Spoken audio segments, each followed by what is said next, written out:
Welcome back to the deep dive where we like to dig into complex topics and hopefully help you guys have those kind of like aha moments, you know what I mean? Yeah, for sure, for sure. Today we are diving into materials development for language learning. And with me is the fantastic Lucy. How you doing, Lucy? I'm doing great, thanks. And I'm really excited about this one, actually. This is something I've always wanted to dig into. I know, me too. It's like one of those things where even in just the last few years, like language learning materials have changed so much. They really have. I bet some of our listeners out there remember those old textbooks with like the endless verb conjugation charts and like those, really dry dialogues. Oh, absolutely. I remember those, like, so boring. Yeah, they were disconnected from like how you'd actually use the language in real life. Exactly. So if you're ready for a deep dive into the world of modern language learning materials, grab your coffee or your tea, whatever you like to sip on when you're thinking hard, and let's get started. And if you're new here, don't forget to like and subscribe so you don't miss out on future deep dives. Okay, Lucy, like where do we even begin with this? I mean, textbooks today claim to use like real-world English, but what does that even mean? That's such a good question to start off with, and it kind of takes us right to this like major turning point in language teaching, the rise of what we call CLT. CT. Yeah, Communicative Language Teaching. Okay. This approach like totally revolutionized how we think about language learning. Okay, I'm intrigued. So was it like before CLT, it was all about just grammar drills and memorization, kind of like learning the rules of a game, but you never actually play it? Yes, perfect analogy. You can imagine how frustrating that would be. Yeah, totally. So CLT like emerged in the 1960s and 70s as a response to this disconnect. And it really shifted the focus from simply knowing about the language to actually using it in meaningful contexts. Okay, so instead of like just memorizing verb conjugations in a book, you're actually like ordering food at a restaurant or like asking for directions, even if it's just, a role play in a classroom. Exactly. It's all about creating situations where learners need to use the language to achieve like a real communicative goal. And that makes the learning process so much more like engaging and effective. Oh, I bet. And so much more fun, too. Right. Like the difference between like reading about how to ride a bike and actually getting on a bike and like wobbling around until you get the hang of it. Exactly. It's about experiencing the language, making mistakes, learning from them in a safe and supportive environment. Totally. Yeah. So this idea of like real world communication, it makes me think about something that our sources highlighted, which is like the importance of understanding not just the grammatical form of language, but also the function of language in different situations. Yeah, that's a key takeaway from CLT. Like traditionally the focus was on like grammatical accuracy, getting the sentence structure right. But CLT emphasizes that meaning can change depending on the context and the speaker's intention, what we call the function. So it's not just about saying like the right words, but about using them in a way that's appropriate for the situation. Exactly. Let me give you like a classic example. Think about the question, can you open the door? Grammatically, it's pretty straightforward. Yeah. But it can function as a simple question about someone's ability. Mm-hmm. Or as a polite request to actually open the door. Oh, yeah. That's true. If I'm trapped in a room and yell, can anyone open the door? I'm not really asking about their ability, am I? It's a request. Exactly. Same form, different function. And that's something that language learners like really need to grasp to communicate effectively. And it highlights how much context colors everything. That's a great example. So how do materials developers ensure they're capturing like these subtle nuances of language? I mean, how do you teach context in a textbook? Well, that's where things get really interesting. Materials developers have to create scenarios that expose learners to these real-world subtleties. Instead of just presenting a grammar rule, they need to show how that rule plays out in like different communicative situations. Yeah. Yeah. They have to think about like the intention behind the language, the relationship between the speakers, and all those like unspoken rules that govern how we use language in different social contexts. It's a lot. So they have to be like mini anthropologists, like observing and understanding the social dynamics of language use. You could say that. It's this fascinating blend of linguistics, pedagogy, and even a bit of social psychology. That makes sense. But isn't that like really challenging? Especially when you consider that what's considered appropriate or polite can vary so much across cultures. Right. Like even something as simple as asking someone to open the door could have different cultural implications. You've hit on such a crucial point. Appropriacy is central to CLT. And it adds another layer of complexity for materials developers because what's considered polite or even like grammatically correct in one culture might be totally different in another. That's so true. I remember learning that in some cultures, it's considered really rude to directly refuse a request. So instead of saying no, you might say something like, I'll try my best, even if you have absolutely zero intention of doing it. Haha, that's a great example. And it highlights how crucial it is for materials developers to be sensitive to these cultural differences and to make sure that the materials they create are appropriate for their target audience. They can't just assume that everyone communicates in the same way. Right. It's about much more than just teaching the language itself. It's about teaching the cultural context in which that language is used. Exactly. And this brings us to another fascinating concept, authenticity in materials. It's about using real-world language and materials in the classroom, but it's also about being authentic to the cultural context. Wait, so authenticity isn't just about using like real newspaper articles or song lyrics. It's also about representing different cultures accurately and respectfully. Absolutely. It's about avoiding stereotypes and presenting a balanced and nuanced view of different cultures. That's really interesting. I'm starting to see how CLT is impacted not just like the activities we do in the classroom, but the entire philosophy behind how we teach and learn languages. Yeah, it's a huge shift. It's a very holistic approach. I like it. Okay, so we've talked about the shift towards real-world communication, the importance of function and context, and this more nuanced idea of authenticity. But I'm curious, what does a modern English language teaching textbook actually look like? Like, what kind of content do we actually see in these materials that reflect these CLT principles? Well, they're worlds apart from those like grammar-heavy textbooks you mentioned earlier. Modern textbooks are designed with something called a multi-component syllabus in mind. This means that they address like various aspects of language learning in an integrated way. Okay, break that down for me. What are these like different components? Okay, so think of it like this. Instead of just giving you the ingredients for a dish, a multi-component syllabus is like a cooking show that teaches you the techniques, the tools, and how to adapt the recipe for different tastes. In a modern textbook, you'll still have sections dedicated to grammar, vocabulary, and pronunciation, but you'll also see a strong emphasis on all four skills: reading, writing, listening, and speaking. So it's not about ditching grammar altogether, but about integrating it with these other elements in a more holistic approach. Exactly. And those grammar explanations are often presented within the context of communication. So instead of just like isolated grammar drills, you might see grammar points introduced through a dialogue or a reading passage, followed by activities that help learners use those structures in a communicative way. It's all about making those connections between form, meaning, and use. That makes a lot of sense. It's like learning grammar in action, not just in isolation. What about vocabulary? Has the way we teach vocabulary changed as well? Oh, there's been a significant shift there, too. Instead of just presenting lists of isolated words, there's a greater emphasis on a lexical approach. This means focusing on how words are used in combination with other words, or what we call chunks and collocations. Chunks and collocations, those sound a bit technical. Can you give us some examples? Of course. Imagine you're teaching the verb like. Instead of just presenting it as a single word, you might teach the chunk I'd like to, which is way more useful in real conversations. Oh, so it's about teaching phrases that naturally occur together rather than isolated words. Precisely. It's about giving learners the building blocks for fluent and natural-sounding language. And collocations are another example of this. It's about teaching words that frequently occur together, like we say strong coffee, not powerful coffee. Oh, I see. So you wouldn't say make a photo, you'd say take a photo. Exactly. These collocations are essential for sounding natural and fluent.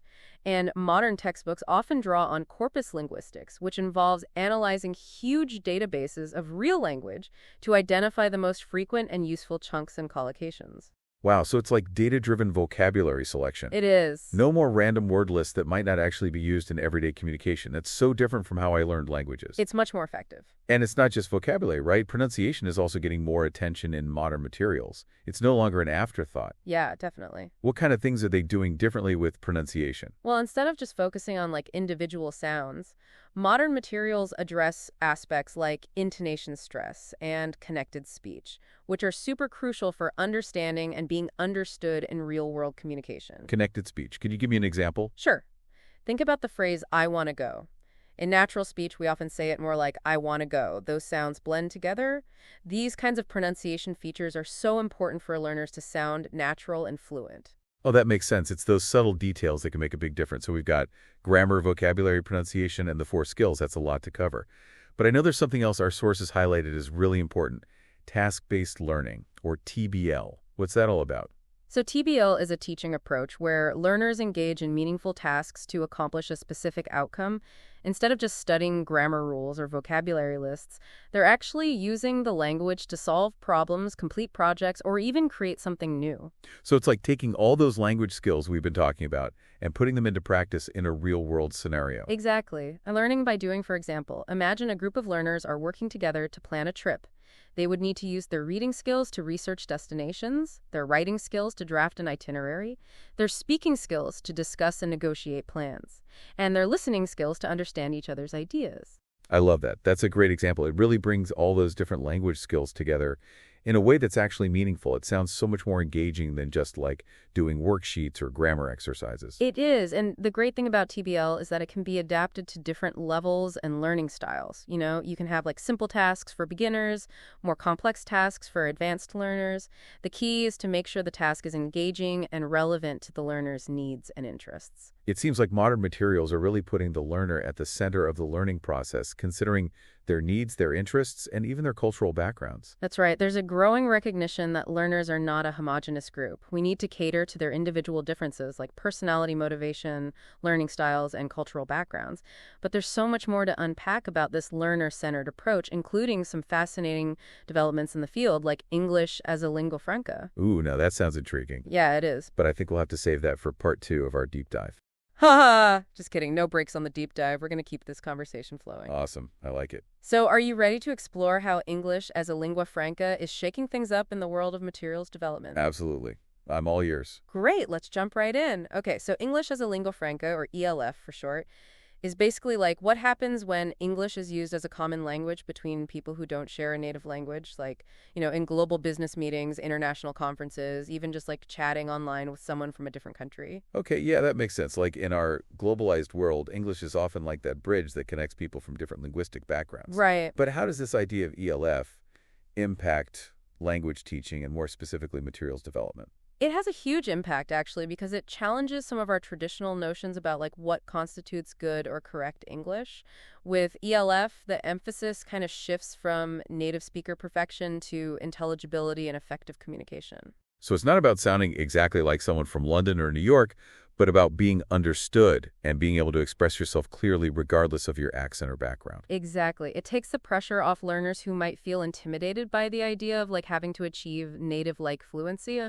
With ELF, there's way more acceptance of different accents, variations in grammar, and even like the use of expressions borrowed from other languages. It's about recognizing that English is like a living, evolving language that adapts to different contexts. That's such a refreshing perspective. It seems so much more like practical and less intimidating for learners who might not have the goal of sounding exactly like a native speaker. But how does this shift in perspective actually play out in materials development? Well, it leads to some really interesting changes. For one, materials developers are starting to incorporate more authentic materials from different parts of the world, reflecting the diversity of what we call world Englishes. World Englishes, is that like, are we talking like different dialects of English? It's more than just dialects. World Englishes actually refers to the distinct varieties of English that have developed in different parts of the world, each with its own unique pronunciation patterns, vocabulary, and even grammatical structures. Think of Indian English, Singaporean English, Nigerian English. Each have its own kind of flavor. So it's like English has become this global tapestry woven together from all these different cultural threads. I love that. That's a beautiful way to put it. And the recognition of world Englishes really challenges the idea of like a single standard form of English. It recognizes that English belongs to everyone who uses it, not just native speakers. This must have huge implications for how we teach English and develop materials. I mean, can you even have a one-size-fits-all textbook anymore? It's definitely a challenge. Materials developers need to be aware of these different varieties of English and expose learners to a range of Englishes. This might involve using authentic materials from different parts of the world or incorporating activities that allow learners to like compare and contrast different varieties. That sounds like a much more enriching and dynamic approach to language learning, one that really reflects the reality of how English is used in a globalized world. It's not just about learning the language, but about understanding like the diversity of cultures and perspectives that shape how that language is used. Exactly. And this leads us to another crucial aspect of materials development, intercultural sensitivity. In a world where we're constantly interacting with people from different backgrounds, it's so essential for learners to develop the skills to navigate different cultural situations. So it's about being aware of and respecting different cultural norms, values, and communication styles. not just learning grammar and vocabulary. Precisely. Materials need to be designed in a way that promotes intercultural understanding and helps learners avoid potential misunderstandings. For example, some cultures are very direct in their communication, while others are way more indirect. Materials can highlight these differences and provide learners with strategies for navigating them. Can you give us like a specific example of how this might play out in materials? Like what kind of activity could you do to help learners understand these subtle cultural differences? Sure. One approach is to use authentic materials from different cultures, like videos of conversations or social media posts, and have learners analyze the communication styles. They could look at like how people express agreement or disagreement, how they give and receive feedback, or even how they use humor. I like that it's not just about like reading about them in a textbook, but about actually observing how they play out in real-world communication. Exactly. And by analyzing these real-world examples, learners can start to develop their own intercultural awareness and sensitivity. Another approach is to create role-playing activities where learners have to navigate a situation where cultural misunderstandings could arise.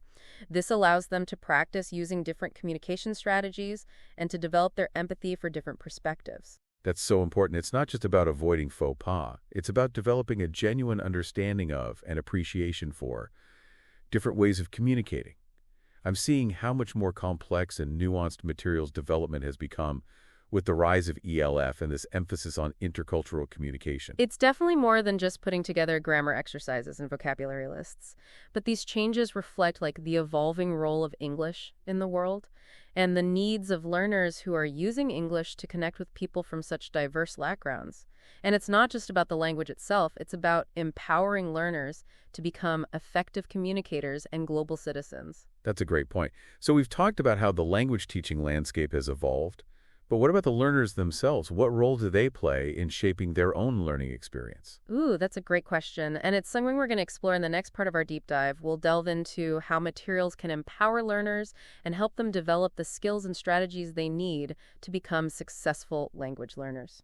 This is getting really interesting. I can't wait to hear more about how we can empower learners to take ownership of their language learning journey. Stay tuned, folks. We'll be right back after this. Haha, just kidding. We're keeping this deep dive going. No need for artificial breaks. So are you ready to shift our focus to the learner? Absolutely. Let's dive into the world of learner-centered materials development. All right, so we've talked about how language teaching has moved to this like more communicative and culturally sensitive approach. But what does this actually mean for learners? How can materials actually empower learners to take charge of their own learning? Yeah, that's a great question.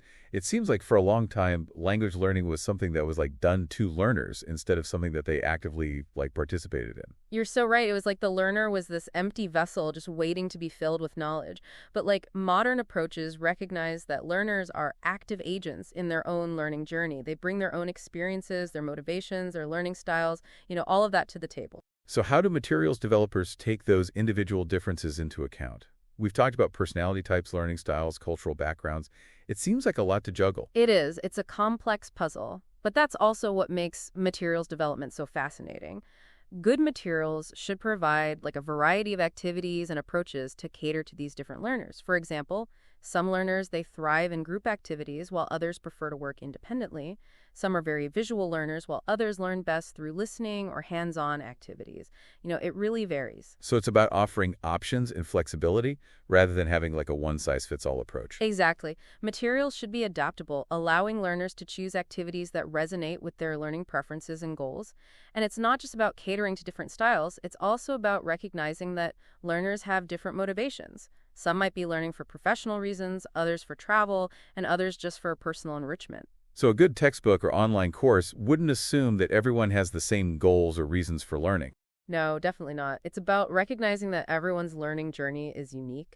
And this brings us to like the idea of learner training. Learner training, what is that? Like training them how to be good learners. Yeah. You got it. It's about equipping learners with the skills and strategies they need to become effective language learners. It's about helping them understand how they learn best, how to set realistic goals, how to manage their time, and how to use resources effectively. So it's like giving them the tools and strategies to become independent, self-directive learners. Exactly. And this is where materials play a crucial role. For example, textbooks might include sections that explicitly teach learners about different learning styles and strategies. So like you might have a section that says, hey, if you're a visual learner, try using flashcards or mind maps to learn vocabulary. Or like if you're an auditory learner, try listening to podcasts or music in your target language. Exactly. Or there might be tips on how to take effective notes, how to use dictionaries and online resources, or even how to practice speaking with more confidence. That's really helpful. It's like giving learners a meta-awareness of their own learning process. They're not just passively absorbing information, but actively thinking about how they learn best. Yeah, and that's a key part of learner training, encouraging reflection. Materials can incorporate activities that prompt learners to think about their progress, identify areas where they need more practice, and set realistic goals. This might involve, like, keeping a learning journal, creating a study plan, or even just taking a few minutes at the end of each study session to reflect on what worked well and what could be improved. That makes a lot of sense. When learners take the time to reflect, they become more aware of their strengths and weaknesses, and they can make more informed decisions about their learning. They're not just relying on the textbook or the teacher to tell them what to do. They're taking ownership of their own learning. Exactly. It's about empowering learners to become active participants in their language learning journey. And this idea of learner agency is really at the heart of modern materials development. It's about creating materials that are not just informative, but also engaging, supportive, and adaptable to the needs of individual learners. Wow, we've covered so much ground today. From the rise of communicative language teaching to the nuances of intercultural communication and the power of learner training, it's clear that materials development is a constantly evolving field. It really is, and it's exciting to see how materials are becoming more sophisticated and more responsive to the needs of learners in a globalized world. I couldn't agree more. And I think the biggest takeaway for me is that effective language learning isn't just about the materials themselves. It's about the interaction between the learner, the materials, and the teacher, and how those elements all work together to create a truly engaging and empowering learning experience. Well said. It's a collaborative process, and the learner is at the heart of it all. So to all our listeners out there, we have a challenge for you. Now that you've learned about how language learning materials are developed, we invite you to put your newfound knowledge into practice. Think about a language you're learning or one you'd like to learn. How would you design a lesson or activity based on what we've discussed today? Head over to our forum and share your ideas and creations. We'd love to see what you come up with and hear your thoughts. And a huge thank you to Lucy for guiding us through this fascinating deep dive. It's been a pleasure exploring this world with you. The pleasure was all mine. And to our amazing listeners, thanks for tuning in. Don't forget to like, subscribe, and join us next time for another deep dive into a fascinating topic. Until then, happy learning.